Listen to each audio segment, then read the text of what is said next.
بسم اللہ الرحمن الرحیم۔ السلام علیکم ورحمۃ اللہ وبرکاتہ۔ محترم ناظرین، میں ہوں ابو اشرف علی گوڈاوی، اسلامی گیان کی جانب سے فن شعری کورس کی 9ویں ویڈیو لے کر آپ حضرات کی خدمت میں حاضر ہوا ہوں۔ آگے بڑھنے سے پہلے آپ سے گزارش ہے کہ ہمارے یوٹیوب چینل کو سبسکرائب کریں تاکہ آپ ہماری ہر نئی ویڈیو سے بر وقت آگاہ رہ سکیں۔ نیز ہمارے واٹس ایپ گروپ اور بالخصوص واٹس ایپ چینل سے منسلک ہو جائیں تاکہ تمام اپڈیٹس اور اہم معلومات بر وقت آپ تک پہنچ سکیں۔ لنکس ڈسکرپشن میں موجود ہیں۔ اب چلتے ہیں سبق کی طرف۔ محترم طلباء کرام، آج کے سبق میں ہم سمجھیں گے مرکب بحرے۔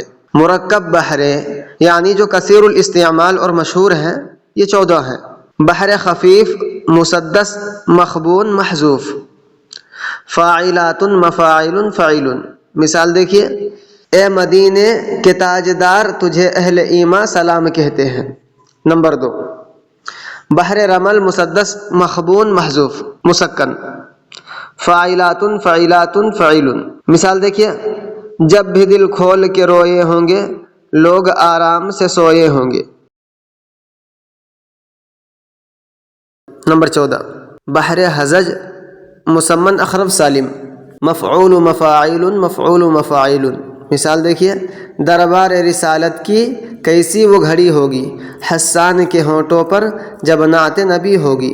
آپ کے کرنے کے کام: مندرجہ ذیل مصروں کا وزن شناخت کر کے بتلائیں۔ نمبر 1، ہم مسلمان ہیں، حق بات سنا دیتے ہیں۔ نمبر 2، التجا منظر کی یا رب ایک ذرا سن لیجئے۔ آج کے لیے بس اتنا ہی کافی ہے۔ محترم طلباء کرام، ایک اعلان سماعت فرمائیں۔ اب تک تو آپ اسباق یوٹیوب پر پڑھ رہے تھے، لیکن اب ہم براہ راست کلاسز شروع کرنے جا رہے ہیں۔ کلاس کا آغاز انشاءاللہ 1 ستمبر سے ہو جائے گا۔ اگر آپ مزید تفصیل سے پڑھنا چاہتے ہیں تو جلد رابطہ کر کے اپنا داخلہ کرا لیں۔ نیز یہ کورس محدود تعداد کے لیے ہے، مطلوبہ تعداد کے بعد داخلے کی گنجائش نہ ہوگی۔ آخر میں پھر ایک بار التماس ہے کہ ہمارے واٹس ایپ چینل ضرور فالو کریں تاکہ آپ ہر طرح کے معلومات سے بر وقت آگاہ رہ سکیں۔ آج کے لیے بس اتنا ہی کافی ہے۔ انشاءاللہ پھر اگلی ویڈیو میں ملاقات ہوگی۔ والسلام علیکم ورحمۃ اللہ وبرکاتہ۔